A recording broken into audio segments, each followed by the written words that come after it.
Kako dobro.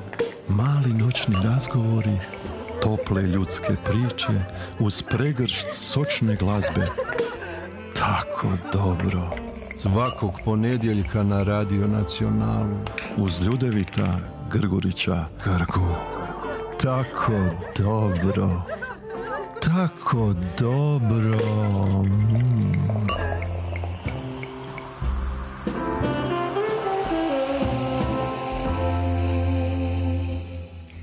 E pa, drage naše i dragi naši, što reći na početku današnje emisije? Slušajući današnju emisiju, gotovo sam siguran da će se mnogi od vas upitati: a tko je pobogu ta žena i gdje se može pretplatiti na njezinu energiju i umjetnost koja nije ukras, nego alat za evoluciju? Pozdravljam Ivanu Nikolić, radikalnu slikaricu. Dobro nam došli. Bok i dobro vas našla. Ovo je okej, vezano uz najavu vas kao radikalne slikarice i pitanje gdje će se moći pretplatiti na vašu energiju i umjetnost. Naravno da je dobro, to se mnogi pitaju, ali ja im ne prodajem pretplate još uvijek. Ali što radikalna slikarica znači u stvarnom životu? Pa radikalno slikarstvo je ono koje je ogoljeno od nekakve naracije, od bilo kakvih dodatnih informacija i slično. Dakle, ja konkretno volim slikat samo bojama i gledam u stvari na koji način one, bez da ih pretvaram u nekakve oblike ili da nešto pričam kroz njih, na koji način njih spojiti, uobličiti, kako prenijeti nekakvu emociju sa njima. Ja bih rekao da ste vi umjetnica koja se ne boji postavljati pitanja. Dapače. Koja se ne boji mijenjati tradicionalne pristupe. Uvijek. Propitkivati norme i teme koje se često smatraju tabuima. Dakle, možemo reći da su vaši radovi i provokativni i nepredvidivi i da na neki način mogu poticati gledateljice i gledatelje da preispituju vlastite stavove i uvjerenja. Pa sad ja provociram više sa ovim što ste rekli, sa pitanjima, jel? Dakle, jednostavno uvijek volim provocirati ljude zato što mislim da kad se previše zakopamo u status quo, onda jednostavno nema nikakvog napretka. Mi se stalno bojimo da će nas AI pojest, međutim ono što čovjek ima je greška. Ta prekrasna greška. Pa hoće li nas AI ili AI pojesti? Pa teško. Nema šanse. Kasnije sam pripremio nešto što sam napravio konzultirajući se sa gospođom AI. Ali ovako, do tog trenutka bih volio da naglasim nešto što je činjenica, a to je da vas prijatelji zovu svakako. Za neke ste amplifikatorica inspiracije. Dakle, to je netko tko zrači idejama, motivira druge da stvaraju, donosi novu energiju u prostor, pokreće valove kreativnosti, točno. Za druge ste pak multispektralna čitačica stvarnosti. Tako je. Ja sam amplifikator inspiracije za jednu moju jako dragu prijateljicu, Jasminku Jelčić, koja je nažalost imala peh, pa je eto malo se razbolila. I mora paziti koliko u stvari joj se podigne energija kad s nekim priča.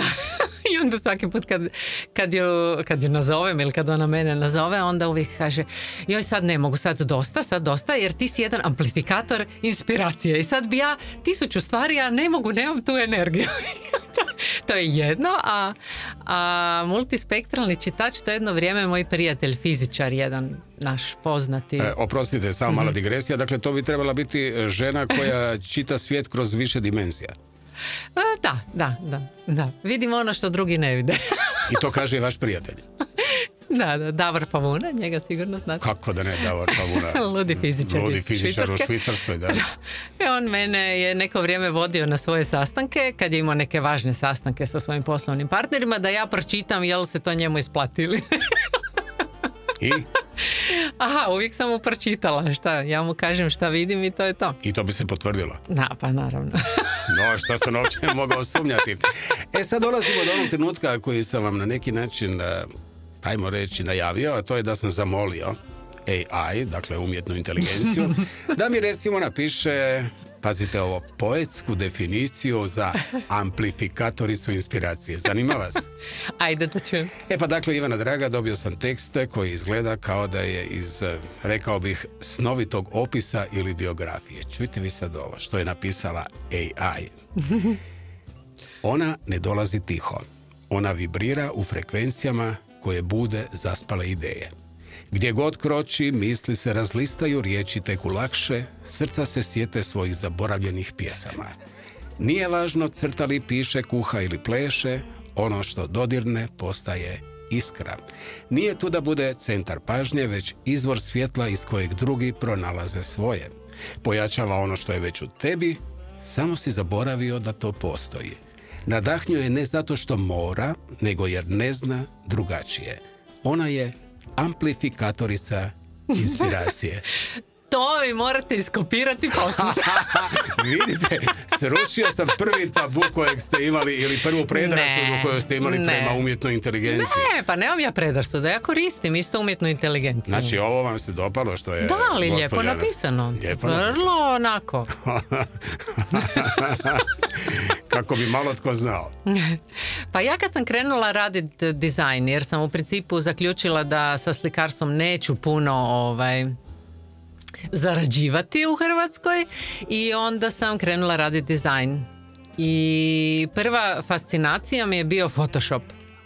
Jer on može sve. On je mogao ovo, pa ono, pa nekakve, ne znam, 3D, pa ovako, pa onako. Ja sam se totalno izgubila. Ja sam u stvari izgubila sebe i svoju ideju, svoju kreativnost, sve, jer jednostavno sam se toliko zaigrala i zadubila u to, jednostavno me preuzeo. I to je bilo prvi puta kad sam ja jednostavno izgubila se u tom nečem umjetnom, nečem tehnološkom. I od onda u principu, jer ja inače imam jako veliki otpor prema bilo čemu što bi me u stvari pretvorilo u neku vrstu fanatika ili ovisnika o nečem, jednostavno nisam to. I onda sam shvatila da taj AI je, odnosno AI ili kako već ga hoćete zvati, UI, da jednostavno je neki odličan alat koji vam može skratiti jako puno nekih vremenski zahtjevnih ili dugačkih stvari, ili recimo može vam istražiti ako imate nekakvu pravnu situaciju, morate nešto negdje riješiti ili bilo šta, odličan. Dakle, mi ga moramo shvatiti kao odličan alat koji može stvarno svakom pomoći, jel? Da, naravno uz upozorenja da s tim također treba biti oprezan. Oprezan, jer on zna i fulati, zna krivo reći, zna krivo i onda se poslije ispriča i kaže, i kažeš mu 5, on napravi 8. No i dobro, ali u svakom slučaju ovo ću vam copy-pastati i poslati na vaš mail. No jednom ste izjavili da ste diplomirali, ovo mi je sjajno, samu sebe. Da. Ali ujedno i tehničko-tehnološki fakultet, pa slikarstvo na Akademiju u Zagrebu, pa Akademiju di Belle Arti u Veneciji, s edukacijama iz MBA, modnog dizajna, strateških komunikacija i teta healinga. Ne, ovo mislim. Vi nerijetko govorite da već sada planirate proslavu, to sam negdje pročitao, svog 130. ročkasa, jer uz, naravno, toliko ideja, toliko interesa, toliko strasti u sebi, osoba poput vas mora imati, vjerujem, vremena za sve to isprobati, k tome još i realizirati. Ja, baš sam Davoru Pavuni rekla kako ću živjeti do 128. Onda on rekao, pa dobro, zašto se ograničavaš? Nastavi. Pa da je mislim, ako si već tu došla, onda... A što kaže gospodin Pavuna, je li to nerealno očekivati da će u doglednoj budućnosti se proživjeti, taj životni vijek produžiti na preko 100? Ali to ovisi o nama, ne ovisi o liječnicima. Vi pazite što jedete. Mislim da vi ovako, jeste danas meditirali? Jesam. Jeste vježbali? Jesam. Znači odradili ste svaki dan vježbam i svaki dan meditiram. I zdravo jedete? Da. Dobro. Ne jedem meso već jedno 20 godina sigurno. I kako se osjećate? Savršeno. Veseli, kao što se čuje. Imam energije toliko da me ljudi uglavnom pitaju gdje da platim pretplatu. Evo, to je ono kako smo i počeli današnje druženje. Da. No, zanimljivo je da ste živjeli i stvarali, osim naravno domicilnog Zagreba, u New Yorku, Veneciji i kako ste lijepo negdje napisali, svakom energetskom sloju između. Da. Što to znači? Pa to znači da mi ljudi mislimo da živimo na jednom mjestu, a u stvari energetski, mentalno ili duhovno možemo biti na različitim mjestima, u različita vremena. Jel? Jer mi kada odemo u meditaciju, mi praktički možemo biti i u vremenu prije 200 godina i možemo biti u vremenu budućnosti. Kako bi inače vidjeli ovi svi prekognicisti koji vide, kako bi vidjeli budućnost? Da, točno. I sad ono jedino pitanje koje ćete si nakon toga postaviti je da li su oni predvidjeli budućnost ili su je manifestirali? To je vječno pitanje. Što vi radite? Vi manifestirate ili... Kombinacija predviđanja i manifestacija. Kombinacija. Okay. Sad, kad smo se već dotaknuli ovog bermudskog trokuta gradova koje sam nabrojao, Zagreb, New York, Venecija, po vama je Venecija grad gdje bi svi umjetnici trebali doći na umjetnički, kako se to lijepo kaže, retreat. La Serenissima. Vi ste mene dobro proučili, vidim ja. Čujte, ovdje se prolazi kroz opake skenere. Vi ste na Radio Nacionalu. Nadam se da nećemo ove... Da. Po čemu je Venecija nevjerojatan grad? Pa mi svi, sad bar unazad recimo 100 godina, smo naučili na ovu vrevu, na razne prometala, tramvaje, autobuse, aute, bicikle, sve živo. Jednostavno naučili smo na to zaglušenje u stvari svih mogućih informacija, jer informacije u stvari nisu samo, mi kad razmišljamo recimo o našem mozgu, informacije koje on dobiva nisu samo riječi, jel? Nisu samo ono što mi pisano dobivamo. To je sve. Toplina, ovo, zvukovi, vibracije, sve te informacije koje mi dobivamo od svuda, to su sve informacije koje nas saliječu svaki dan, jel? I to mozak procesuira? To mozak na nesvjesnoj razini naravno procesuira. Mi kroz svjesnu razinu možemo procesuirati, ja mislim, ne znam koliko, 4-5 tisuća informacija dnevno. Ali sve ono ostalo što ne možemo procesuirati, a što je jako važno, u stvari što nam može dati predviđanje bilo kakve budućnosti, recimo, ili, na primjer, ne možete procijeniti nekog čovjeka kojeg trebate zaposliti, na primjer, jel? Sad razgovarate sa njim i sve ga pitate što treba, ali nikako vam ne dolazi jel je ili nije, jel? Sad možete imati razne testove i bla bla bla, međutim, dobro, ajde sad kod posla još ajde, ali kad birate partnera, na primjer, životnog. I onda će vam apsolutno kroz snove i kroz, jer snovi obično izlaze, u snovima izlazi podsvijesti, nesvjesno i sve to izlazi u vama u snovima. Onda jednostavno vama kroz snove dođe svaka informacija. Dakle, dolazi. Vi pamtite snove? Da. Joj, baš sam neki dan sanjala kad u petak na subotu da su mi leđa puna malih kuglica šarenih i onda sam shvatila da previše tuđih energija nosim na leđima. Čekajte, vi imate onda sanjaricu ili vi već imate toliko znanja iz toga? No, vratimo se na Veneciju. Zašto bi umjetnici trebali doći na retreat? Zašto? Jer sad si zamislite tih milijarde informacija koje mi dobivamo, a tamo je barem 70% svih tih informacija utišano. Nemate autiju, nema bicikla, nema neko ko juri pored vas, nema svih tih vibracija. Samo gondoljeri. Samo onako tišina i taj nevjerovatna energija vode koja je svugdje oko vas, ispod vas. Nevjerojatan osjećaj. Ponegdje pjesma padne. Da, imaju strašno lijepi običaj pjevat stalno ti Italijani tamo. To je čudo. Tako su nađu se bez veze na nekom trgu i pjevaju. Prekrasno pjevaju. Ovako, ja sad moram naglasiti, naime, ovo je jedna mala digresija, vi ste kao i svaka moja gošća, odnosno gost, uvjetno rečeno dobili zadatak da napravite svoj izbor pjesama koje na neki način govore i o vašem senzibilitetu, kroz to ćemo proći, ali baš za otvaranje ove emisije i vašeg gostovanja i na tragu ove priče o Veneciji, sebi sam dao za pravo otvoriti s pjesmom koju sam za vas odabrao, a to je La Serenissima na tragu ovoga svega što smo rekli o Veneciji. Grupa se zove Rondo Veneziano. Dakle, La Serenissima je jedna od najpoznatijih kompozicija talijanskog sastava, Rondo Veneziano, koji je specifičan po svom unikatnom spoju barokne klasične glazbe i modernih instrumenata. Zgodna jedna kombinacija. I La Serenissima je naziv koji se odnosi na staru Venecijansku republiku, poznatu i kao Serenissima Republika di Venecija. Dakle, ova pjesma je na neki način i omaž tom veličanstvenom i moćnom gradu kroz glazbenu prizmu. Pjesma evocira, a ovo će zasigurno i dotaknuti vas, romantičnu, nostalgičnu atmosferu Venecije koju ste nam na neki način dočarali s karakterističnim baroknim melodijama, ali uz modern ritam koji je čini lako prepoznatljivom i prijemčivom širem auditorijumu. Možemo poslušati? Ajmo poslušati. La Serenissima i Rondo Veneziano. Tako dobro. Da, tako je dobro u društvu s Ivanom Nikolić, radikalnom slikaricom koja ne slika, ovo ćete mi malo morat pojasniti, nego transmutira frekvencije. Pa, šta tu nije jasno, molim vas, recite mi. Pomognite mi da to malo pokapiram.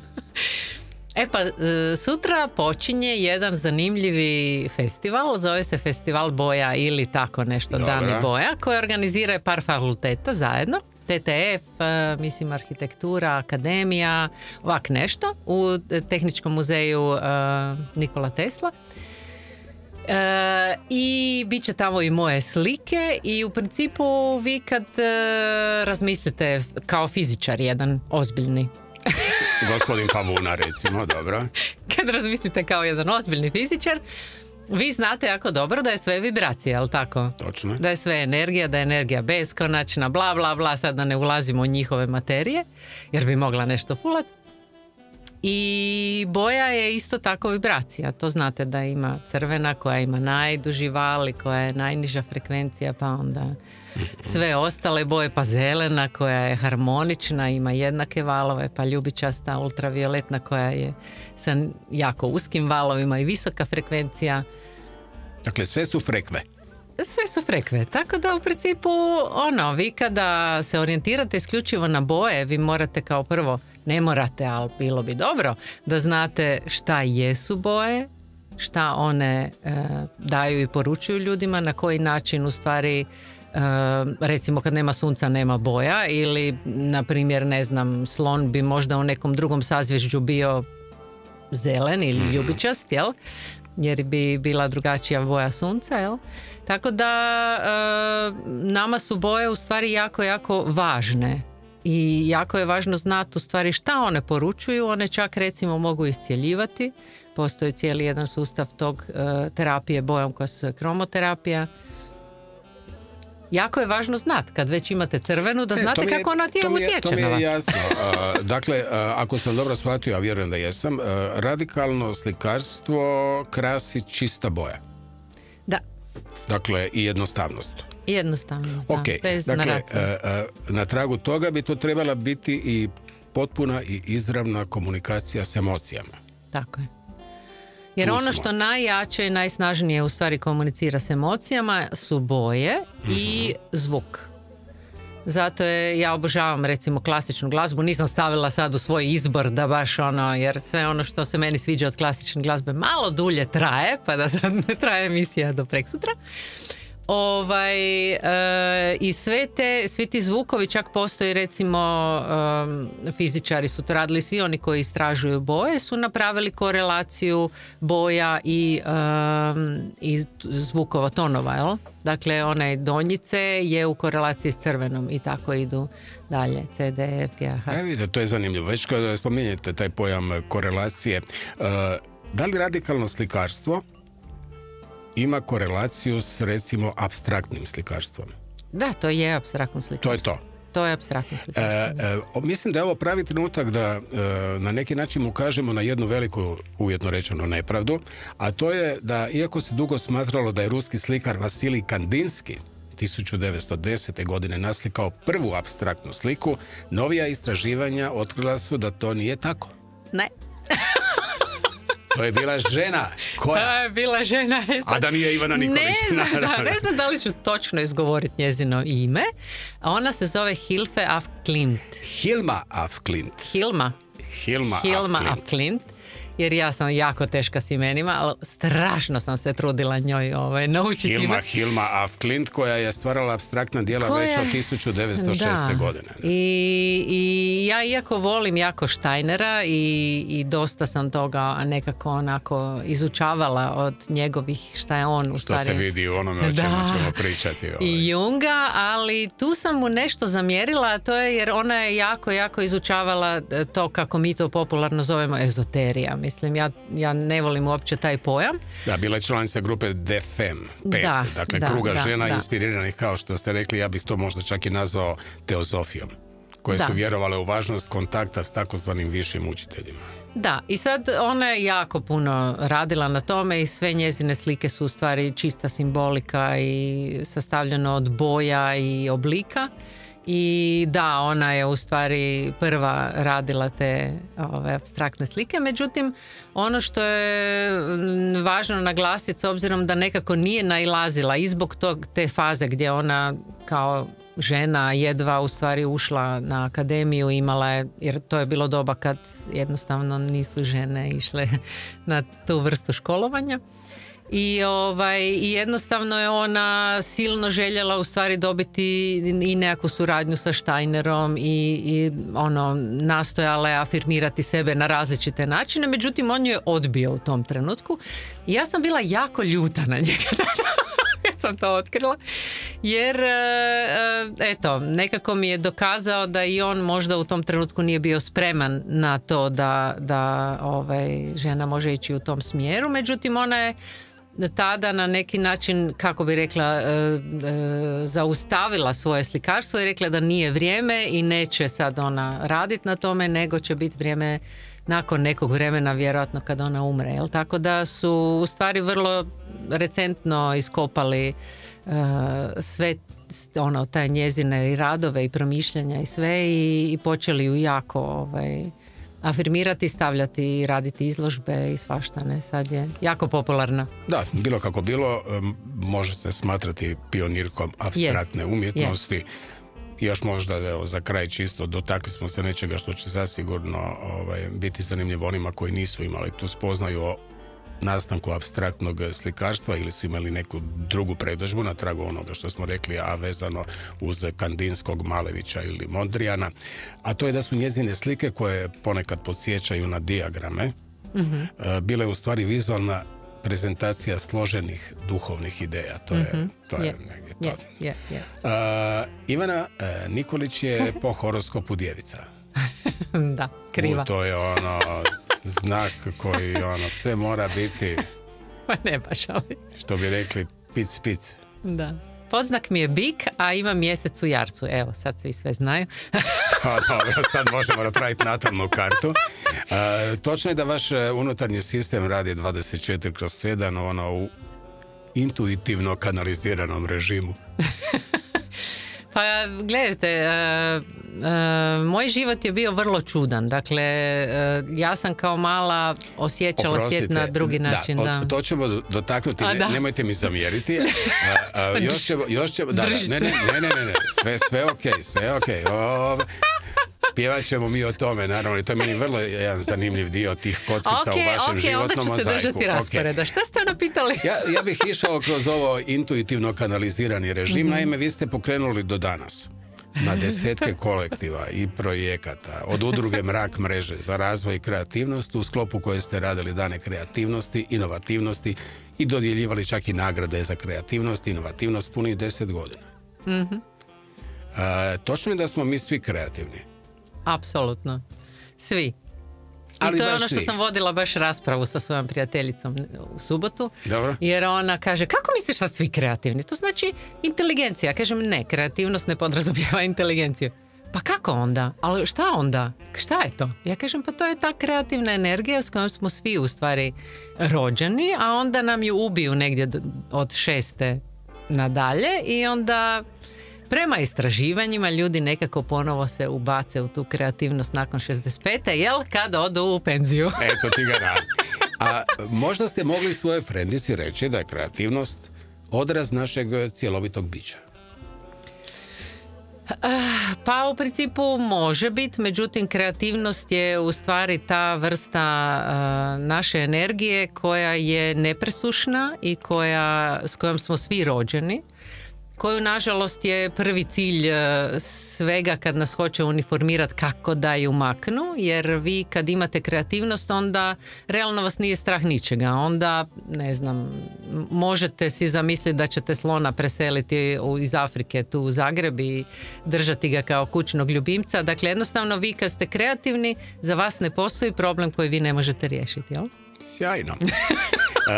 To svi imamo. Da, a kada bi vas pitao od sve ove vaše dječice koju ste osmislili i koje ste na neki način postavili, organizirali i tako dalje, koji vam je ono najviše projekt prirastao srcu? Eto sada. A dobro, pa ne morate to pitati mamu jednu koja je dijete najdraže.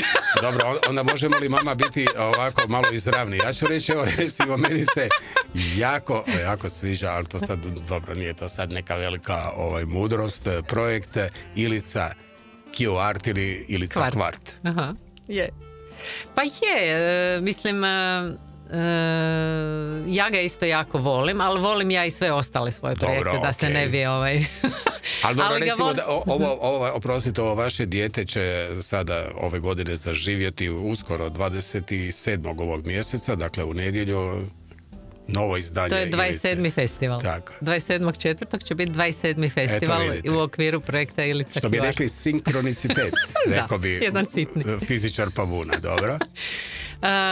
Da, već smo napravili 27 festivala i to je zaista, rekla bi da je taj festival dokaz da se može sve.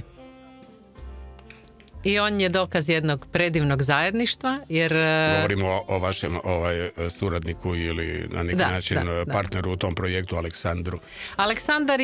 Aleksandar je u stvari započeo taj community art nekih 2000. godine sa tada u stvari svojom partnericom na tom projektu Ivano Keser.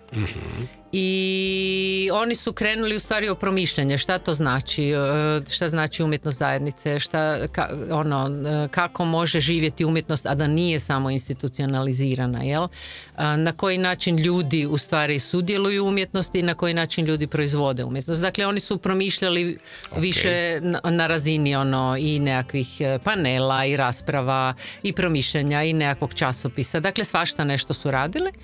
I onda, dok sam vodila tu udrugu Mrak, mrežu za razvoj i kreativnost, onda su u Ministarstvu gospodarstva, tadašnjem, više sad ne znam kako se sada zove to ministarstvo, ali tada su shvatili da ja volim volontirati, jel? Pa su me stavili u klaster konkurentnosti, da vodim klaster konkurentnosti i tu smo se u stvari Aleksandar i ja povezali, jer sam ja zvala sve institucije da se uključe u klaster, jel? I onda smo tako promišljali, jer oba dvoje smo umjetnici, oba dvoje vidimo šta se dešava u Zagrebu, odnosno šta se dešava u našem kvartu. I krenuli smo promišljati na koji način u stvari kako te prostore aktivirati, jer revitalizirati. Da, mi smo prebrojali od Trga bana Josipa Jelačića do Andaličine, nismo išli dalje. Dakle, to je centar, ajmo reći neki. Prebrojali smo neku, ako uzmemo po brojevima, do 212, nekakvih 72 prazna prostora.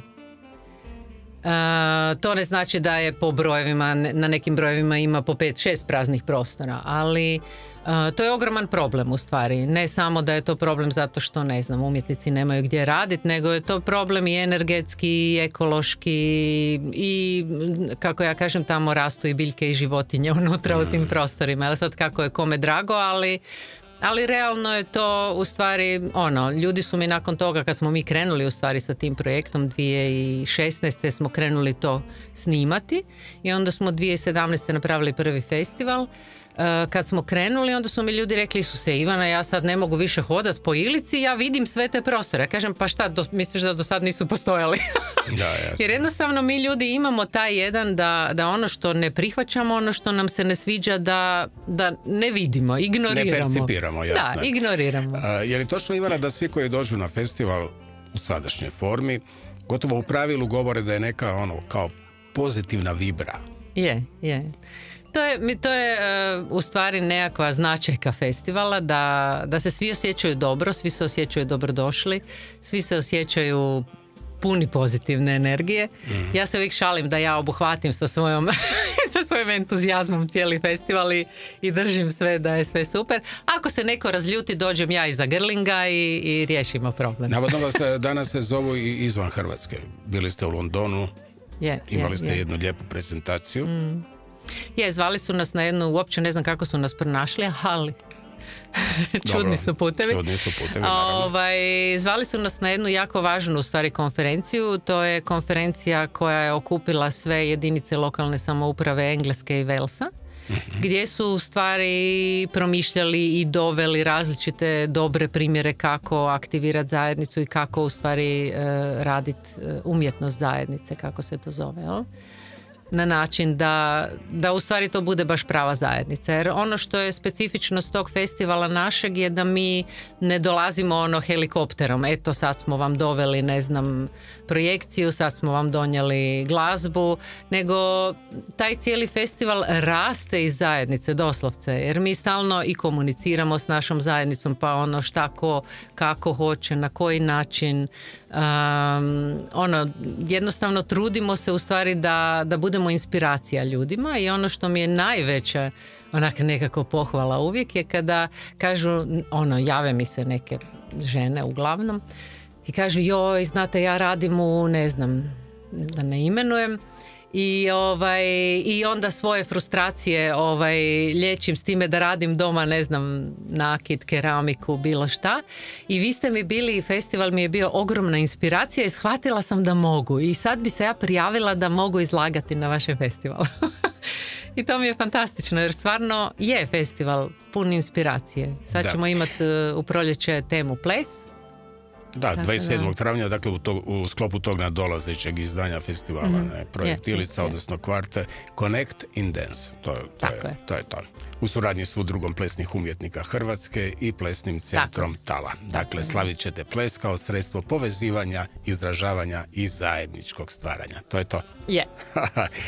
Evo, sad je došao trenutak, draga Ivana, najaviti prvu vašu pjesmu, prvi vaš izbor, a na tragu ovog plesnog.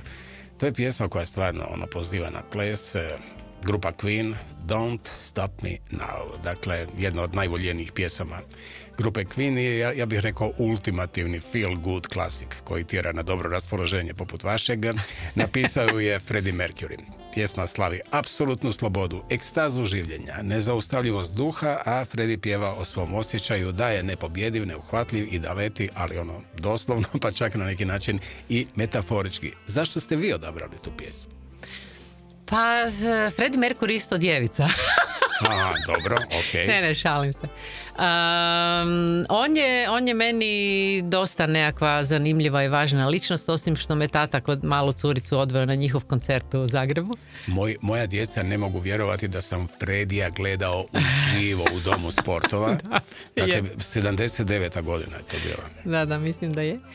I ja ga zaista obožavam jer je on dokazao u to vrlo čudno vrijeme kad je to bilo dosta problematično, sve ono što on je predstavljao, dokazao je da se može sve. Ja volim takve ljude koji jednostavno kažu, ok, ne može, gledaj me. I onda krene voz. Koji ide sve brže i nema vjerojatno namjeru stati, naravno. Da. Jer to je ta poruka koju želim ljudima poslati, da jednostavno mogu sve, samo da se sjete ko su. Pa sad ćemo dakle poslušati po vašem izboru, naravno, ovu pjesmu koja nije samo poziv na ples, nego poziv da se živi punim plućima. Tako je. Evo dakle, škvadro draga, poslušajmo pjesmu koja u 3,5 minute kaže: budi ono što jesi i ne daj nikome da te u tome zaustavi. Tako je. Ajmo. Tako dobro. Ivana draga, sad dolazimo do one kockice za koju sam vas zamolio malo strpljenja, a to je priča o vama iz vremena kad ste bili mala djevojčica. Odrasli ste u umjetničkoj obitelji. Vaš otac je bio arhitekt koji je kreirao sa svojim timom zanimljive koncepte u Hrvatskoj, a poslije živio i radio u Rusiji. On je bio arhitekt, onda mama mi je bila, odnosno mama mi je još uvijek slikarica. Ona je u stvari osnovala onaj zavod za dizajn na Tekstilno-tehnološkom fakultetu. I bila je valjda od svih koji se sjećaju, je bila valjda najluđa profesorica šta ima. Tako da eto, to je bilo moje djetinjstvo. I djed mi je bio kompozitor. I tak, svi su nešto pjevali, slikali, radili, crtali. Baka mi je predavala hrvatski i njemački. Tata vam je poklonio i izgled? Ali tako kažu, oprostite. Je, na mamu uopće ne sliči, mama više izgleda. Ali uz to je vjerojatno darovao i taj inženjerski dio kreativnosti, tako da vi danas s lakoćom vjerojatno iz tog razloga sve što iskreirate pretvorite u realnost. Da, pa ne znamo dakle je to, ali ajde. Ali činjenica je također, tu mi je mala enigma, da ste odrastali s očevom stranom obitelji, odnosno s ocem i bakom. U kući koja je imala 3500 knjiga. Je.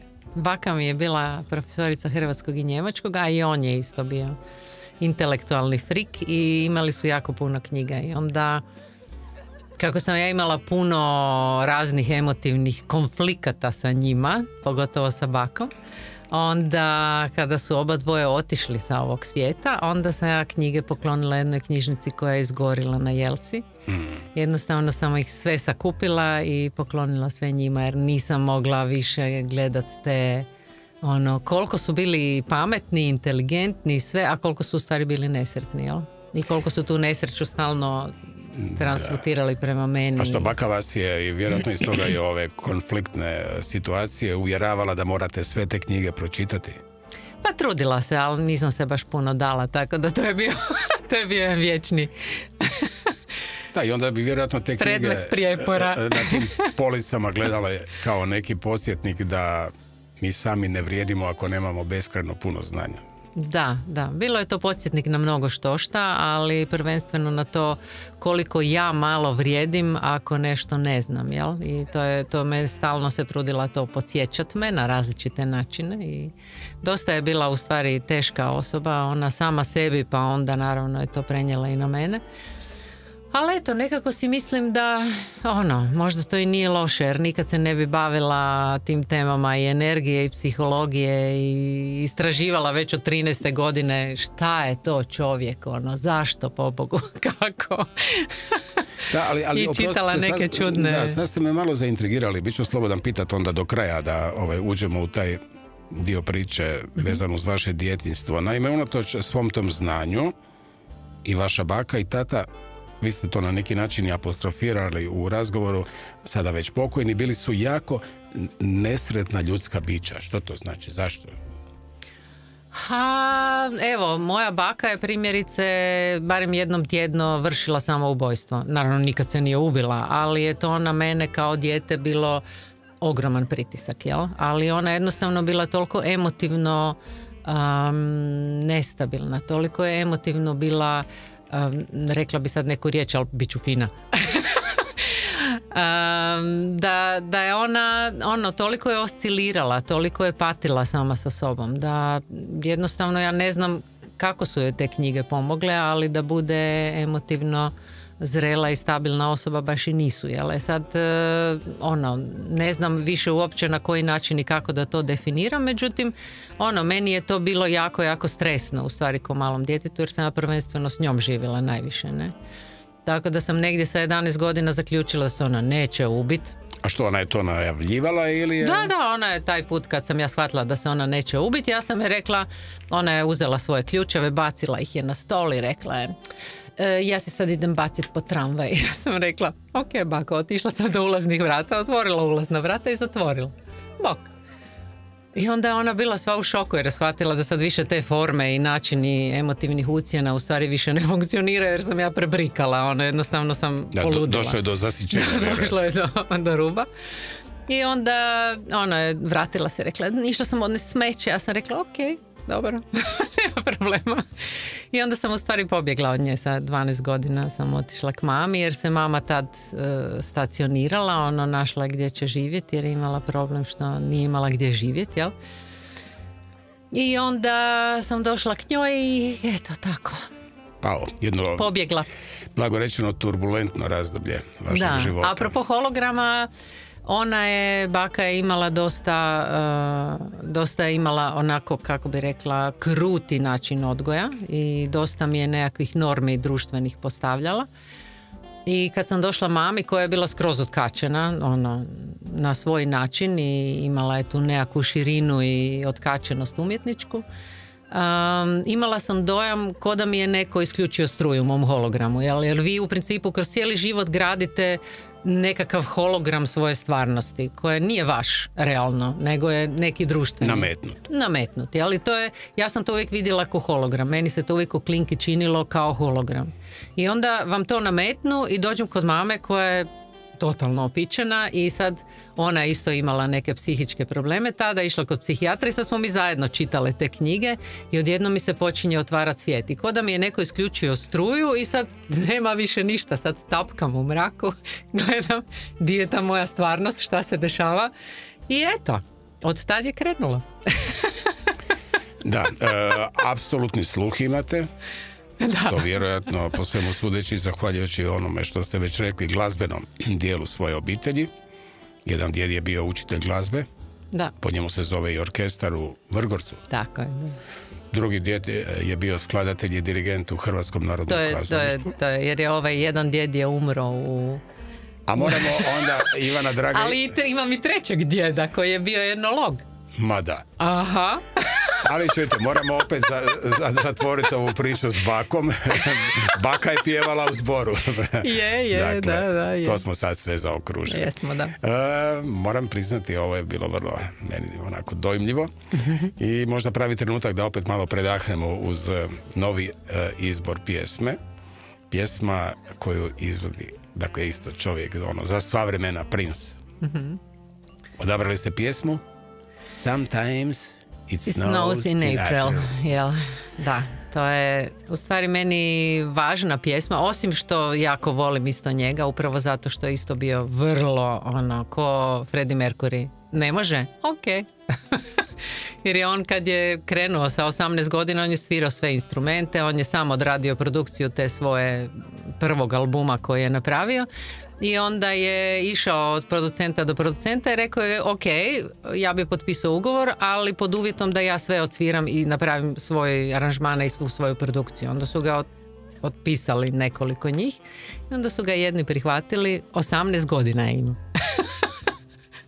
A ova pjesma je specifična, osim što je on umro upravo u travnju, specifična i u tom smislu da shvatimo u stvari da je smrt i sastavni dio našeg života, da niko još nije preživio život i da naravno da ćemo biti tužni, ali da vidimo tu tranziciju, taj osjećaj prekrasni, jer ne treba se bojati osjećaja, samo ih treba propustiti kroz sebe, jel?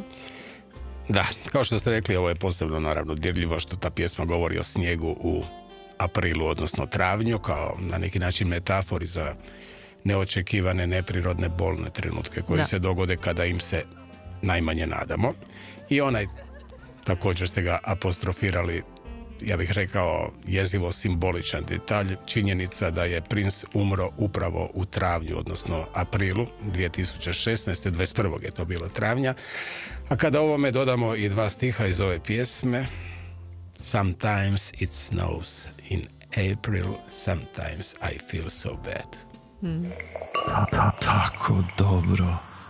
Ivana, dakle, kao što smo čuli, vaša je obitelj bila većinom umjetnički orijentirana, pa je umjetnost, naravno, kroz različite vrste umjetnosti sasvim logično utkana i u vaše gene. No, bili ste vrlo povučeno dijete koje je živjelo u svom šarenom svijetu mašte. Tako je. Kao što smo čuli, život u domu sa strogom bakom, tatom koji je puno putovao, često vas je odvodio u svijet snova i energija koje ste već tada osjećali intenzivno i ono što malo ljudi zna, navodno bi često izlazili iz svog fizičkog tijela i lutali po raznim astralima. Pojasnite mi, ovo mi ovako malo creepy zvuči. Da, creepy. Pa, zar to nije normalno?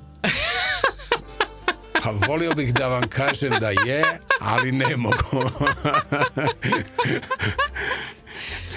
Pa, ne, ja ću vam pomoći tako što ću pokušati reći to da ste vjerojatno gledajući tako svijet oko sebe tim nekim odmaknutim pogledom već kao dijete osjećali energetski dio čovjeka.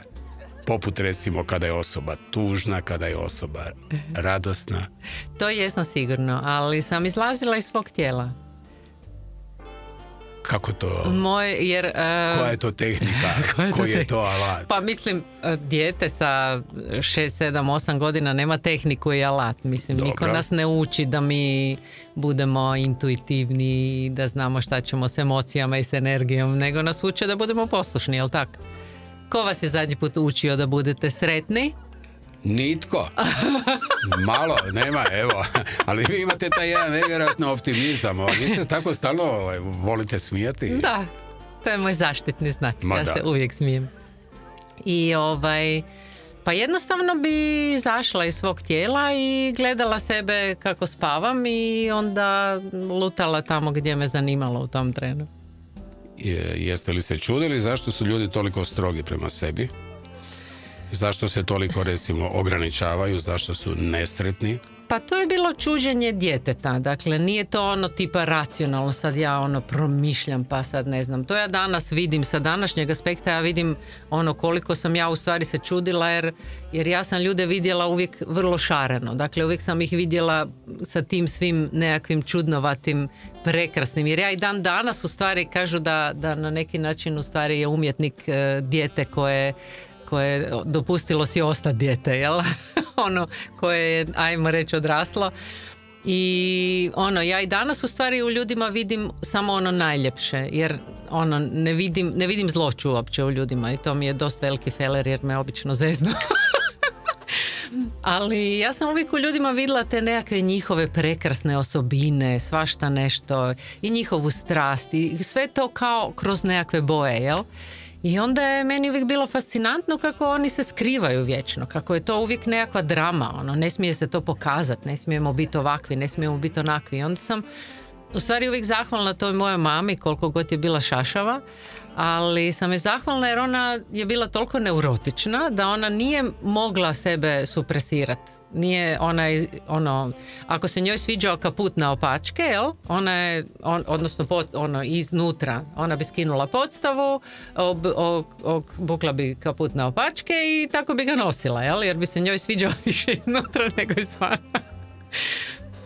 I to mi je, bez obzira koliko mi je to bio nekakva vrsta i šoka kad jer se morate suočiti s time da živite u nekakvom sređenom svijetu i sad odjednom... U kojem postoje neke norme i sad odjednom imate društvene. Ženu koja ne priznaje te norme i te sustave, jel? I to mi je u stvari dalo nekakvu hrabrost da nastavim sa tim svojim načinom gledanja na boje i na ljepotu u ljudima, jel? Jer svi to mi imamo, samo se ne usudimo to pokazati, jel? Da, evo recimo na tragu ovoga. Jedan od najvećih slikara, Pablo Picasso, nerijetko je govorio o važnosti dječje perspektive u umjetnosti.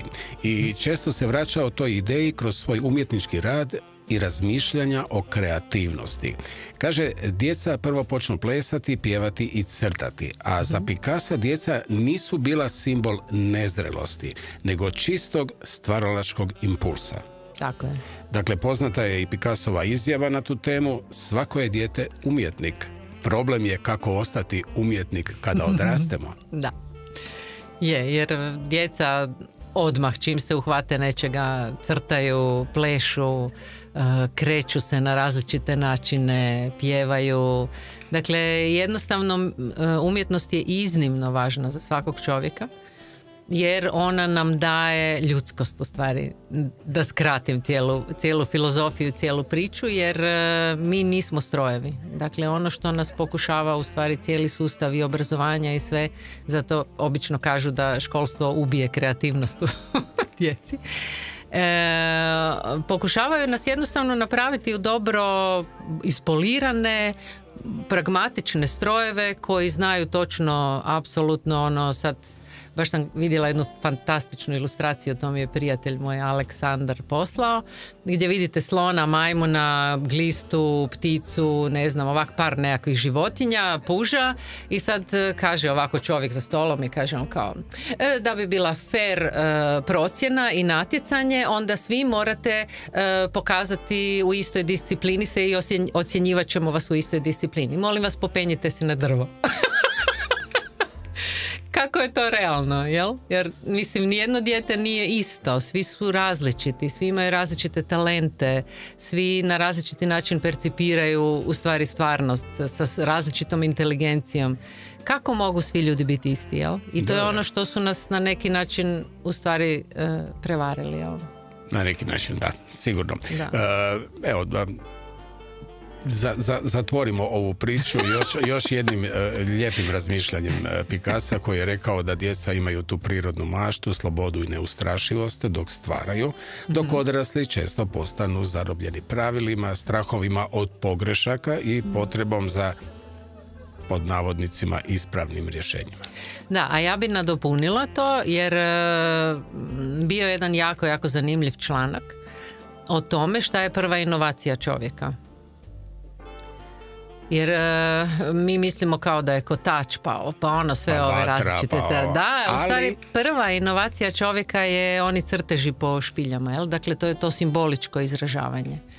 Koje u stvari nije, mislim, taj čovjek nije sigurno to crtao zato da završi u MoMI ili Tateu ili nekom muzeju suvremene umjetnosti, nego je to crtao iz te potrebe. Dakle, umjetnost je u stvari naš način, način kako ćemo izraziti svoje emocije, način kako ćemo se upoznati sa svojim emocijama, kako ćemo se upoznati sa sobom, kako ćemo izraziti ono što osjećamo. Dakle, jednostavno je naša esencijalna potreba.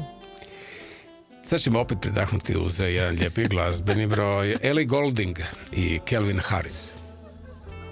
Miracle. Da. Pa ta pjesma je, eto, da ne budu sve ove starije, nego da bude i neka novija. Da nas podsjeti da smo mi sposobni napraviti čuda, samo kad vjerujemo u to. Dakle, i tekst pjesme je gotovo molitva za čudo, za ljubav, za iscjeljenje ili čak unutarnji mir. Da. Ellie pjeva iz pozicije osobe koja je ranjena, ali ipak vjeruje u čudo i u ljubav kao nešto što može nadvladati i bol i strah. Tako je. Pa, dakle, poslušat ćemo to pravo plesno čudo s dušom iz 90. godina. Inače, pjesma je bila veliki hit u Engleskoj. Mnogi fanovi su je nazvali povratkom trance glazbe na velika vrata, a na festivalima je pjesma postala pravi emotivni rave trenutak kada svi dignu ruke i pjevaju u transu. Hoćemo i mi. Ajmo. Tako dobro.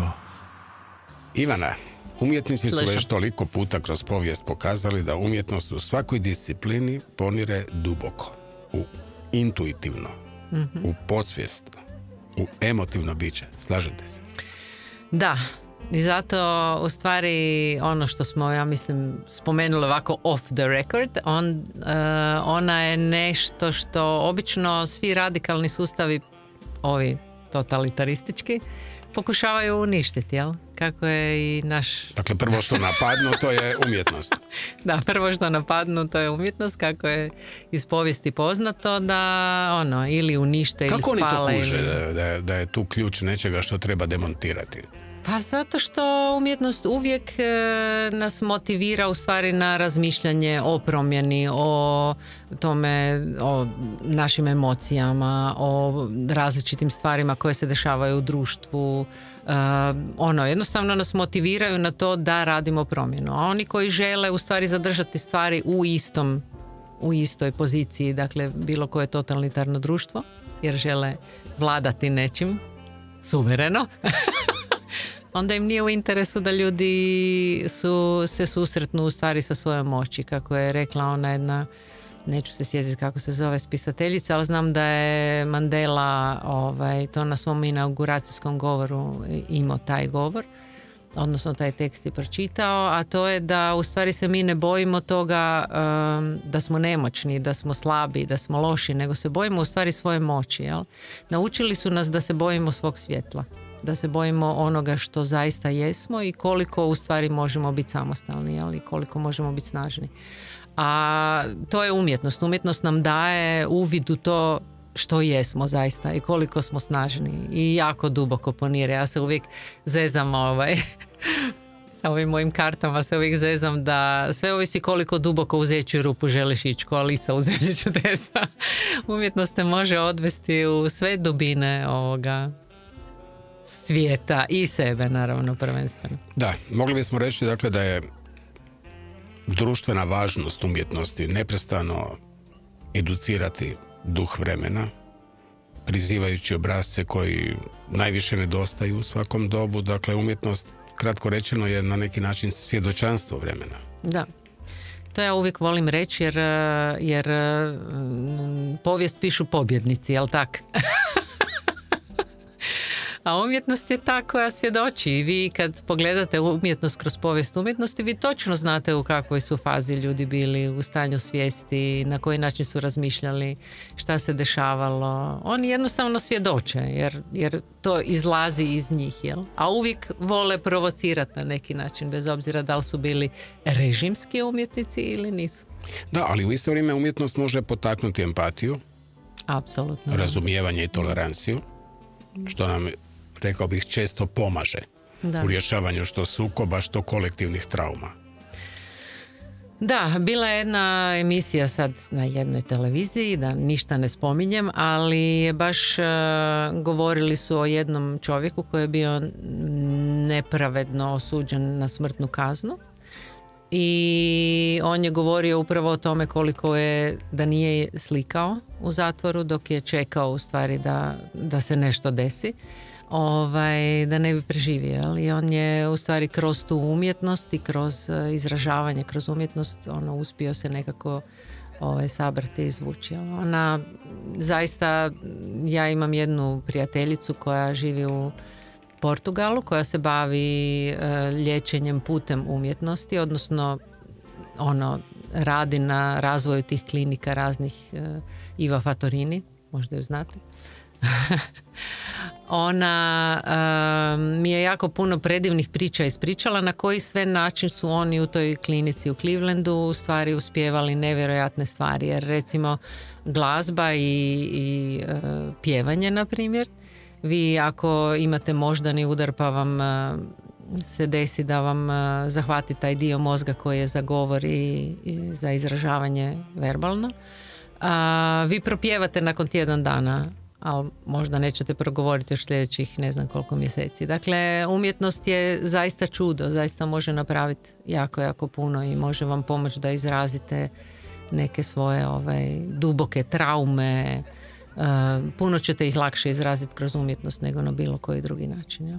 Da, ja bih rekao da je to na neki način jedna jedinstvena simbioza, evo kao što ste vi rekli, što psihologije, što kreativnosti, što duhovnosti. Pa kako kaže opet moja dva prijatelja Aleksandar i Pavuna, mi jednom smo sjedili na tim danima kreativnosti i onda smo raspravljali, on naravno brani znanost, mi branimo umjetnost i onda je rekao Aleksandar, ali gledajte, gospodin Pavuna, znanost komunicira kroz jednostavne kodove, egzaktne, a umjetnost kroz kompleksne kodove. Jer vi u umjetnosti, jer vi u umjetnosti u stvari prenosite nešto što je direktno iz vaše podsvijesti, prenosite nešto što je nešto potpuno apstraktno, nešto potpuno kompleksno, što ne možete prevesti na nule i na jedinice. Ali to je sad najveći problem što uvijek u današnje doba gdje je prevladala znanost, manje više, jel? Vi pokušavate stalno sve svest na egzaktno koliko je to ovo, procijeniti kolika veličina, postotak, dakle sve nam je u tome, jel? Umjetnost ne funkcionira tako, jel? Ako ona djeluje na vas i ako ste vi u stvari uspjeli izraziti se kroz nju, onda je to dobro. Ako ne, sad šta ste vi izrazili, da li je to nešto što neko može egzaktno protumačiti, to je... Da, ali sad, evo, stvarno, iako ne volimo o tome pričati, ali kao mala digresija, moramo se dotaknuti politike i političara. Dakle, u ovom vremenu, a i otkad je svijeta i vremena, političari su nerijetko, tako i danas, vladali strahom. Je. Strah, sram i osjećaj krivice. Da, sad vas kao umjetnicu pitam. Strah koji nam je, složit ćemo se, nametnut. Je li on kočnica prema duhovnosti? Apsolutno. Sva ova tri, a kad ćemo početi pričati o čakrama i o kartama, onda sva ova tri ključna, dakle prvo strah primarno, onda osjećaj krivice i onda sram. To su u stvari ogromni kočničari i nešto što nas zaustavi nas apsolutno. Dakle, vi u tom trenutku kad jednostavno vas nauče da se morate bojati jer će se desiti nešto grozno ako izrazite sebe, ako kažete što mislite, ako na bilo način iskažete ono što jest u vama, onda ćete vi vrlo brzo, jer mi smo danas svi programirani. Dakle, jednostavno naučili su nas da budemo dobri, da budemo poslušni, da ne smijemo ovo, da moramo ovako, da moramo onako, ima tisuće društvenih normi, jel? I svi su bazirane na strahu, na osjećaju krivice, jer kako će nas drugačije ustrojiti, jel? Nego da nam odrežu u stvari sva krila. Sad ćemo opet predahnuti uz jednu pjesmu koja je vaš odabir. Bring Me to Life. Grupa Evanescence. Ona je često puštana zajedno s pjesmom Going Under, to ćemo čuti nešto kasnije, ali zašto je to baš vaš odabir? Pa Bring Me to Life je u principu upravo ovo što u stvari ja ljudima cijelo vrijeme govorim. Dakle, ono što je svjetlo je u nama i jako je važno ga osjetiti. Jer mi vrlo često, pogotovo u današnje vrijeme i pogotovo nakon svih ovih nekakvih situacija koje smo prošli sa pandemijom i lockdownima i još većim zastrašivanjem od svih mogućih drugih, mi jednostavno zaboravimo kolika je snaga u nama i koliko sami sebe u stvari dovodimo do svjetlosti i do našeg pravog života, jel? Onoga što jesmo. Da, je li vam poznato kako je Amy Lee našla inspiraciju za ovu pjesmu? Ne, ali me jako inspirira. Pa onda će ovo možda na neki način biti potvrda onoga što vas inspirira ili što ste osjetili, a to je da je inspiracija za pjesmu došla kada joj je potpuni stranac, a kasnije prijatelj, a još kasnije njezin suprug, postavio pitanje: jesi li ti sretna? To je za nju bio šok, jer ju je pročitao u trenutku kada se pretvarala da je apsolutno sve u redu i upravo, kaže, Amy Lee je taj trenutak probudio. Da. Je, lijepo, odlično, sad znam i to. Tako dobro. Da, u studiju Radio Nacionala je Ivana Nikolić, radikalna slikarica, ali i svestrana osoba koja, sad će to Ivana onako pročitati u nizu, predajete na interdisciplinarnom sveučilišnom kolegiju, kreativni laboratoriji. Europska ste ambasadorica žena poduzetnica, savjetnica za kreativne industrije i predavačica pri Vijeću Europe s edukacijama iz MBA, modnog dizajna, strateških komunikacija, šećer na kraju, teta healinga. To me jako intrigira. Naime, teta healing, to mi je poznato, nije zamjena naravno za medicinsko liječenje, već se koristi kao dodatna tehnika osobnog razvoja i isciljenja. Tako je. Što znači ta teta? Što znači ta teta? To je jedna ozbiljna teta. U principu to je energetska tehnika koju je osmislila, odnosno, kako ona kaže, spustilo joj se Vajana Stajbl i u principu je, kada slušate malo, odnosno kada razgovarate ili čujete šta govore ti energetski iscijelitelji ili oni koji se bave energijom, oni uvijek kažu da mi nismo nekakva energijica unutar tijela, nego smo u stvari tijelo unutar energije, odnosno unutar duše, jel?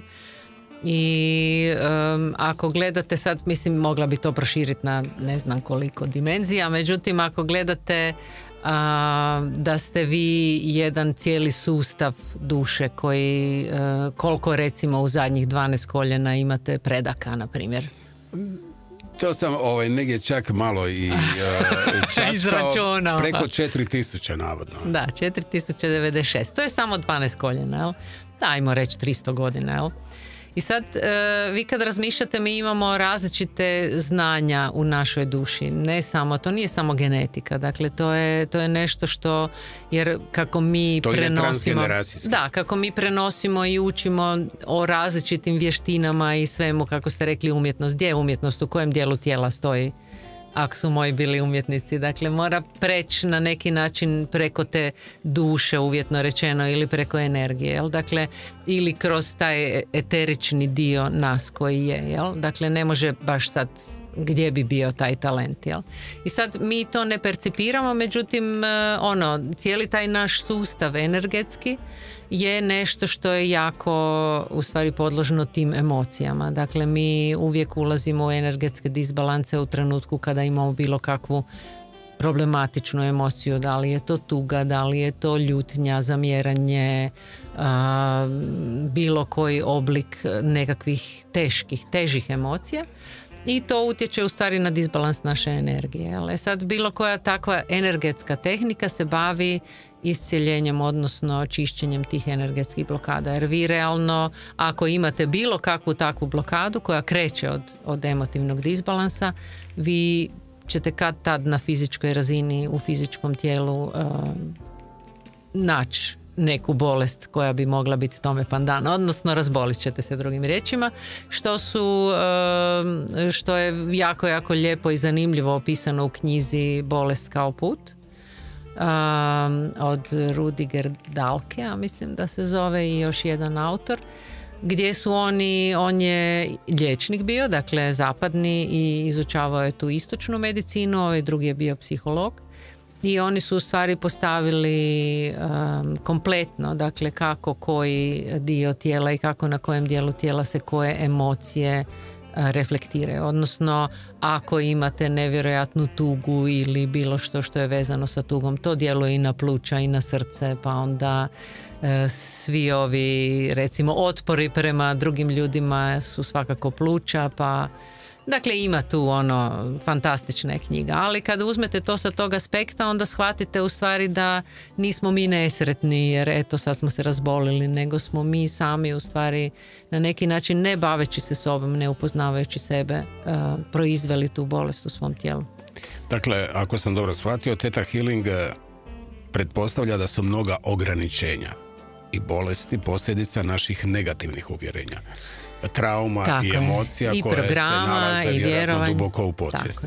I podsvijest i kolektivno nesvjesno i kolektivni ti programi i svijesti i naši korijeni. Ako vjerujete u to da ste živjeli u različitim drugim životima i u različitim drugim dimenzijama. Vi vjerujete? Da. Dobro, pitam. I vi ste odabrali upravo i ovu mamu koju imate sada i kao što ste odabrali svoga tatu. To je isto... Da. Dobro. Ja duboko vjerujem u to jer mislim da su oni bili odlični za mene. Naravno da je to ljudima koji su prošli traumatsko djetinjstvo, ali nije, odabrala sam i baku, čisto da se zna. Da, apsolutno. Dakle, kompletno vaše okruženje ste vi odabrali. To ste napravili taj mozaik na način koji je očito iz ne znam kojih razloga vama bio da li intrigantan ili zanimljiv. Da, a gledajte, ja nekako vidim... Ili ste došli po neko novo iskustvo, ne znam. Pa zanimljivo je, mislim, mi živimo u civilizaciji i u sustavu koji vjeruje da mi moramo stvari učiti na težak način ili moramo učiti kroz kontraste. Dakle, ako nam je nešto loše, naučit ćemo nešto dobro. I sad to su toliko duboka uvjerenja da mi jednostavno na taj način oblikujemo svoj život. Pa sad ako si odaberem roditelje, ok, oni su bili takvi zato da bi ja izišla u nešto drugo, jel? Tako da mi jednostavno smo vrlo kompleksna bića i Theta Healing se bavi prvenstveno time da sve te programe s kojima živimo, a koji nisu možda čak niti došli od nas, ali i jesu, ali mi uopće ne razmišljamo. Dakle, razmišljamo, život počinje od nas, cijeli svijet počinje od onog trenutka kad se mi pojavimo, jer to je taj jedan ego s kojim moramo živjeti, s kojim živimo kao mala djeca, jer nam je to najlogičnije, jel? Ali jednostavno kad vi proširite to i kada otkrijete da postoje i nekakvi roditelji i njihovi programi, ako govorimo i o drugim životima, ako govorimo o kolektivnom nesvjesnom, naša kolektivna svijest našeg tu dijela u Hrvatskoj je potpuno drugačija nego onoga u Švicarskoj, pa onda od Amerike. Dakle, svi jednostavno žive u određenim sustavima i određenim programima koji naravno ostavljaju nekakav utjecaj. Sad, vi da bi mogli iscijeliti nešto što je taj duboki osjećaj, recimo krivice ili sve ovisi sada o društvu u kojem živite, da li vladaju s vama kroz kritiku ili vladaju s vama na bilo koji način drugi. Važno je da te programe pročistite, jel? Sad to je ono što radi Theta Healing. Jer neminovno će ti programi u jednom trenutku doći na vašu fizičku razinu. Ok, sad vi recimo imate svoju klijenticu ili klijenta i vi ga vodite afirmacijom za recimo unutarnji mir, isceljenje. Pa nije samo afirmacija. S obzirom da, evo sad već svi znaju da sam ja vještica. Dobro, ok, to smo percipirali. Ja se šalim. Od malih nogu. Od malih nogu. Dobro. Jednostavno ja učitam, dakle vi energetski možete učitati ljude da vidite šta se u stvari dešava sa njima, jel? Dakle gdje, na kojoj razini imaju nekakav problem.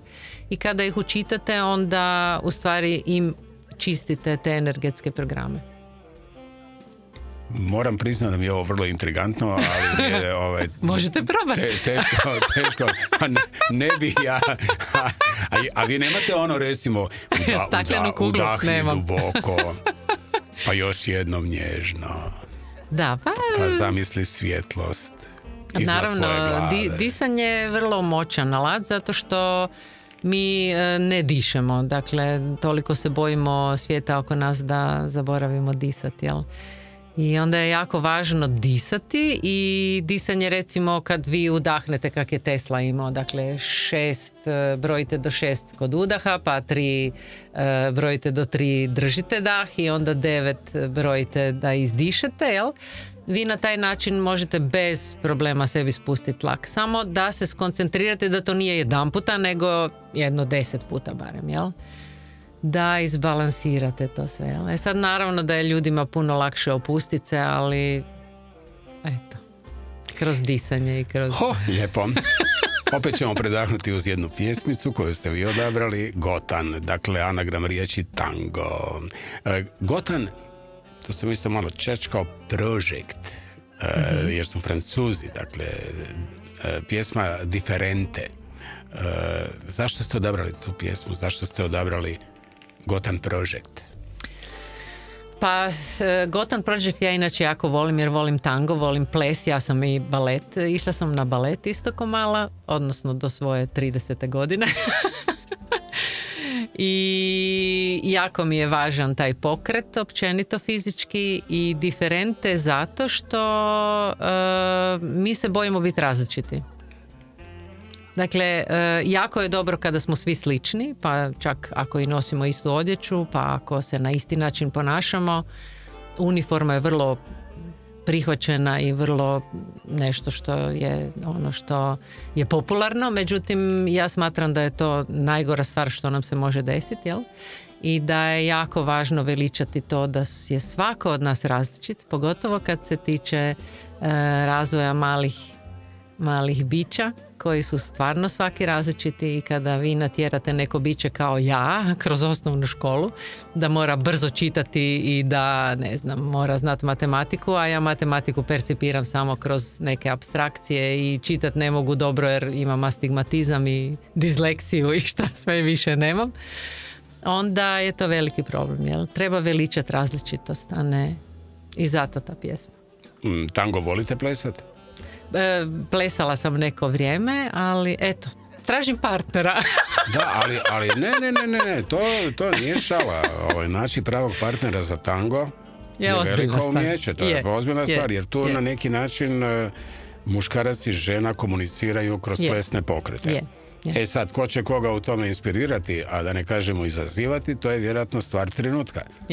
Upravo tako. Sad ćemo uživati u pjesmi Diferente, Gotan Project ili Gotan Project. Poslušajmo i tu pjesmu. Tako dobro. Ivana, sad ćemo do vašeg zadnjeg projekta. Nije zadnji, nadam se. Ne, zadnje kojeg ste realizirali. Aha, ok, dobro. Imam još jedno 6.000 projekta. Dakle, ovaj projekt se sastoji od više od 100 vlastitih slika. 108, koje služe kao podloga da na temelju tumačenja ljudske psihe, Karla Junga, te učenja o vibraciji boja, a i njega ste spomenuli, Rudolfa Steinera, osnivača antropozofije, dakle duhovne nauke koja istražuje duhovne dimenzije čovjeka i svijeta, zasnovane na slobodnoj misli i duhovnom iskustvu, saznate koje su svijetle i tamne strane naše osobnosti. Točno? Upravo tako. Ali odmah da razjasnimo, dakle, otvaramo ovu kutiju. Čarobni paket, tu je knjižica. Dakle, knjižica i tu su sada ove karte. Ovo nisu tarot karte, da ne bi ljudi mislili da sam puko. A i vi zajedno sa mnom. Šta fali tarot kartama? Pa ne znam ja, mislim da li fali ili ne fali. Dakle, ovo nisu, naglašavam, dakle, tarotice, ovo su karte namijenjene, možemo to tako reći, samostalnom radu na osvještavanju. Pa da, moja ideja je bila, jer uvijek gledam svoj proces kako sam ja proživjela sve ta upoznavanje sebe i uvijek sam na neki način upravo kroz ovakve načine, dakle proučavanje šta je moja sjena, šta je moj na nekakvi način ono što skrivam, ono što me muči, jer ono što najviše skrivate to znate i u životu, to će u stvari biti najvidljivije, jel? Tako da najbolje je ništa ne skrivati, najbolje je sve reći. I s tom intencijom su napravljene karte da ljudi upoznaju sebe, da razgovaraju sa sobom, dakle to nije nešto što će vam reći budućnost, nego je to alat koji će vam pomoći. Dakle, oni imaju svoju primjenu kao vrijedan alat, mogli bismo reći, u psihoterapiji? Da. Često ga koriste i terapeuti, razni koučevi za poslovne, dakle HR-ovi, kogod radi sa ljudima, vrlo često ga koriste, jer kako kaže jedna moja prijateljica, kada mi počnu filozofirati, ja izvadim karte na stol. Da. Točno je da ste na ovim kartama radili 2,5 godine? Da. Mislim, ja to vidim na način da sam radila cijeli život, jer u principu te teme izučavam cijeli život, samo sam sada jedno 2,5-3 godine u stvari razrađivala, jer najteže je bilo kako spojiti, na koji sustav postaviti cijelu strukturu da ljudima bude logično izvući onu boju i ono što opisuje njih i kako spojiti u stvari cijeli taj sustav sa arhetipima. Ok, sad ćemo napraviti malu probicu. Može. Budući da mi je poznato da vi znate gotovo po bojama svaku od ovih karata, točno? Da. Morat ćete zatvoriti oči. Aha, ja. I izvući jednu kartu. Pa dobro, izvući ću i ja jednu. Hoćemo probati. Ajde. Dakle, zatvorite. Samo okice. treba pitanje nekako postaviti. Aha, treba pitanje postaviti. Pa naravno. A dobro, to pitanje može biti javno izrečeno. Te karte su za razgovor sa sobom, jel? Dobro, i sad recimo vi razgovarate sa sobom. Da, i pitam koji mi je najveći saveznik danas za intervju s vama, još ovih koliko nam je preostalo. Dobro. Da vidim šta mi je najveći saveznik, umjetnik. Čovječe se, stvarno. Dakle, umjetnik. Potičem ljude na duboko osjećanje njih samih kroz interakciju, komunikaciju i promjenu percepcije stvarnosti. Eto ga. To je to. Jesam žmirila, jeste gledali? Je. Što je. Varala nisam. Dakle, varali niste, ali tu ima sad i ovaj drugi dio koji se onda mora okrenuti, to je ta takozvana sjena. Da. Čemu služi sjena? Jer ono što sam razmišljala kad sam radila te karte, mislim, Ja ne želim dati savjet kako će ljudi živjeti, jer to me uopće ne zanima, jer mislim da je tih savjetnika jako puno, jel? Najlakše je reći, sad napravi ovo, 3 put se okreni oko sebe, ne znam, udahni 6 puta, pa onda pljuni i onda ćeš biti sretan. To je nešto što ima zaista jako puno, mislim sad sam malo to izbanalizirala i vulgarizirala, međutim ono što je meni bilo važno kod ovoga da je jednostavno ljude, da postavim prava pitanja koje će ljude potaknuti da u stvari razmišljaju o sebi. Jel? Ok, i recimo ja sam sad vaša sjena i sad tu opet dolazio niz ovih pitanja, dakle na tragu ovoga što ste vi postavili sebi kao pitanje, a to je tko će biti vaš najveći saveznik dolazeći meni na razgovor. Sad ide pitanjice koje sjena postavlja. Bojim li se izloženosti zbog mogućeg neuspjeha i kritike? Apsolutno. Bojim li se sebe, svojih osjećaja i stavova, pa težim uljepšavanju stvarnosti? Često, da. I u ovom trolistu treće pitanje, imam li mnogo dvojbi i započetih ideja koje ne uspijevam završiti? To jedino nemam. Šalite se. To nemam, ne.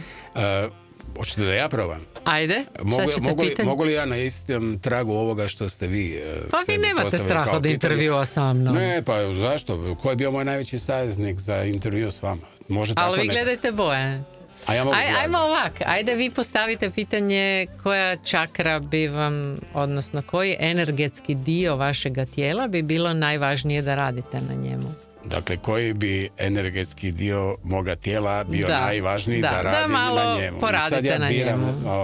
Ali birajte po bojama. Evo, biram, ovo je moja boja. To je uzemljavanje. Prepuštam se interakciji i djelujem kroz prirodne procese koji me vode. To je najvažnije da radite. Dakle, to je... Okay? Kažem vidi vraga. to je, ja sam dodala uz, jer mi imamo tih 7 energetskih centara u tijelu, primarnih. Dobro. Ja sam dodala još 2, to je ta zemaljska zvijezda i duhovna zvijezda. Ovo je zemaljska zvijezda. Ono što ona govori u stvari je da je jako važno da se uzemljite. A to je blizancima i vagama jako važno, jer oni vole lebditi. I sad pitanja. Dobro. Optužujem li druge koji ne mogu doseći moje standarde i očekivanja? Ne morate reći u javnosti. Pa dobro, ali ne u biti. Ne, dobro. Štitim li se previše od drugih ljudi? Pa i to ne bih rekao baš nešto. Ne. Smatram li sve ljude ugnjetavačima prirode? Pa ne mogu generalizirati i sve ljude smatrati ugnjetavačima prirode. Dakle, to su ta 3 iz sjene. Okay. Ovo svako jutro vi potegnete jednu kartu ili? Da. Dobro. Ili na večer. Mislim, ono što je važno sad kod ove karte konkretno za vas, dakle, tog svjedoka. To je karta koja odražava to istinsko sepstvo, odnosno ono što mi zaista jesmo, jel? I vrlo često mi, bez obzira sad što možda neko pitanje vam sigurno rezonira, ali ok. Jako je važno u stvari da mi shvatimo što smo mi u našoj najdubljoj esenciji našeg bića. Hoćete reći da je to ono što je najteže priznati u stvari? Da. Da, jer to je Jung cijelo vrijeme u stvari govorio, on je imao te različite i načine, imao je te imao je tu tehniku, jednu sjetit ću se kako se zove, gdje je u stvari govorio o tome koliko je važno zaista duboko upoznati sebe, jel? Koliko je važno upoznati svoje biće, jel? A to je to istinsko sepstvo koje mi vrlo često i ignoriramo ili ga ne prihvaćamo i može nam raditi probleme. Jel? Eto ti ga nam. Ovo je baš jedan lijep pogled na ovu, rekao bih, šarolikost, što boja, što slika. Navodno ste u slikarskom tom pogledu bili pod utjecajem jednog od najpoznatijih američkih slikara 20. stoljeća, Marka Rothka. Da, on nije Amerikanac, on je negdje sa istoka. Furaju ga kao američkog slikara. Da, ali je negdje je iz ovih istočnih krajeva Europe, on naturalizirani Amer, u svakom slučaju on je bio vaša inspiracija za radove koja se po svemu sudeći ispreplela u ovom vašem arhetipu. On je jedan poseban za mene slikar iz razloga što u principu isto ogoljuje svoje slike. Dosta slikara ogoljuje svoje slike i komunicira isključivo bojama. Međutim, on mi je iznimno drag zato što je imao tu baš čistu vibraciju nekoliko boja koje je uvijek sučeljavao na jednom platnu. I vrlo je specifičan po tome da u stvari komunicira bojama, a ono što recimo ljudi možda ne znaju, a neki znaju naravno, jer najpoznatiji je po tom svom opusu koji ne znam sad koja bi bila možda najbliža njemu. Da je on u stvari prvo krenuo sa tim figurativnim slikama koje su bile jako bazirane na arhetipovima. I to je meni bilo jako zanimljivo kako je on stalno proučavao, u stvari je stalno žudio za tim da iskomunicira sa ljudima taj iskonski dio primordijalni u nama i onda je u stvari završio na bojama i ima ta jedna njegova fantastična kapelica gdje su mu slike otprilike tako tamno ljubičaste, gdje ljudi teško ostanu unutra jer u stvari gledaju sebe, odnosno duboko ulaze u sebe kad vidite njegove slike, jer su jako intenzivne, tako da baš bi volila tu kapelicu posjetiti. Nikad nije kasno. Nikad nije kasno. Njegovo promišljanje, dakle čovjeka koji vas je na neki način inspirirao, njegov tijek umjetničkog istraživanja od simbolike i arhetipskih slika do potpuno pročišćene komunikacije bojama koja je toliko intenzivna da u ljudima pokreće nevjerojatne emotivne reakcije. To posebno dobro opisuje njegova izjava: stvarno čuti ili stvarno vidjeti umjetnost znači vidjeti sebe. Tako je. To je to. Da. Okay. To je ono što me vodi. Ivana, prije jedno što zasviramo predzadnju u nizu odabira vaših pjesama Leti vrijeme, je li točno da od kada ste počeli raditi na ovom arhetip konceptu da se vaš život sasvim promijenio? Navodno ste se i vi promijenili, na bolje naravno, ok. Pa ja sam cijelu ovu knjižicu napisala, dakle proučavala sam sve arhetipe, ima ih još više po raznim tumačenjima, ne znam, preko 300. Međutim, ja sam si odabrala tih 108 arhetipova i zaista sam duboko ušla u promišljanje o svakom arhetipu. I nevjerojatno je koliko kada promišljate o tome, koliko se to uvijek reflektira na vas i koliko na neki način, ajmo reći, prepoznate u jako puno tih aspekata sebe, jel? Kako bilo. I čim to počnete raditi, vi se počnete mijenjati. To je nešto fascinantno. Mislim, jednostavno ja sam bila prva žrtva svojih karata. Odnosno prvi pokusni kunić i mogu reći da zaista čuda rade. Da. Sad ćemo opet malo zasvirati pa ćemo se na kratko još vratiti prije no što se rastanemo, a to je po drugi puta Evanescence. Going Under, već smo spomenuli tu pjesmu koja se na neki način vezuje uz onu koju ste imali želju odabrati kao prvu. Zašto ova?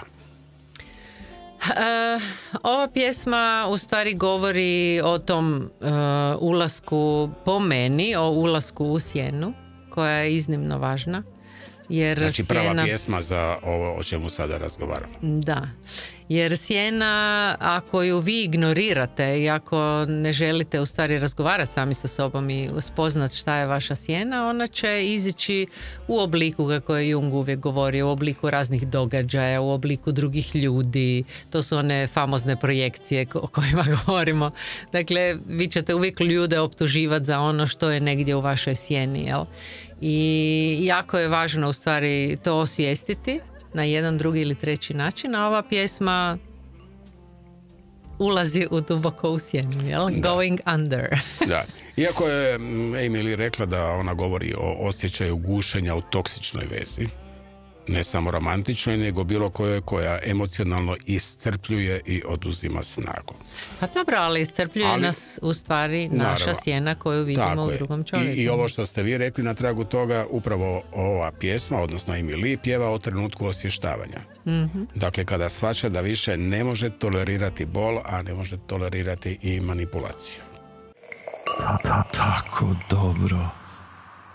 Nekoliko navrata sam vas predstavio kao radikalnu slikaricu, a sada smo imali prigode vidjeti i vaše arhetip karte koje nisu tarot, kao što sam rekao, i orakel karte, nego energetski kodovi osobne istine. To bi bila točna definicija. Pa ja ih tako iz ljubavi zovem. A je, dobro. Dakle, da pojasnimo još našem slušateljstvu, a vjerujem da će biti to zanimljivo vidjeti i na društvenim mrežama, točnije na YouTube-u.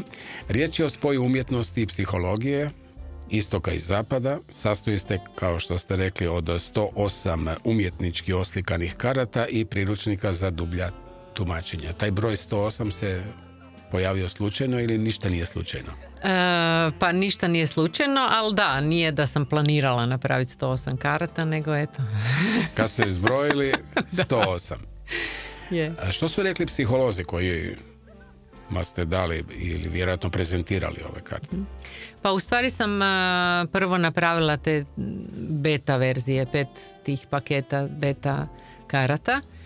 I dala sam svim svojim prijateljicama koje se bave bilo kakvim radom sa ljudima, psiholozi, pedagozi, dakle različite osobnosti mojih prijateljica, i one su zaista bile oduševljene. Ajmo reći, na njima sam prvima testirala. Onda sam radila još neka testiranja sa ljudima općenito, nekima koji nisu možda u toj struci.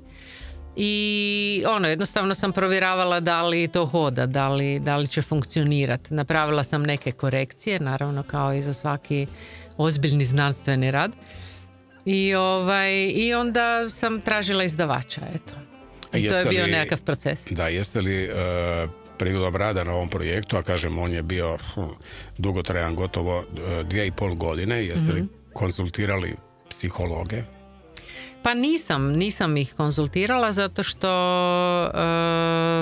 jednostavno moja prijateljica koju ja stalno tlačim da napravimo zajedno karte, ta psihologica, ona je rekla: gle, daj ti to napravi sama, ti to možeš, ti znaš, imaš sva znanja i umjeća, izvoliš ti to sebi sama napravi. Ona je jednostavno vjerovala meni dovoljno da shvaća kroz sve ovo što sam pročitala i koliko sam gutala sva ta znanja o psihologiji, o raznim drugim aspektima, da ću ja biti u mogućnosti to napraviti. Jel? Najveći mi je bio u stvari neki izazov spojiti naravno arhetipove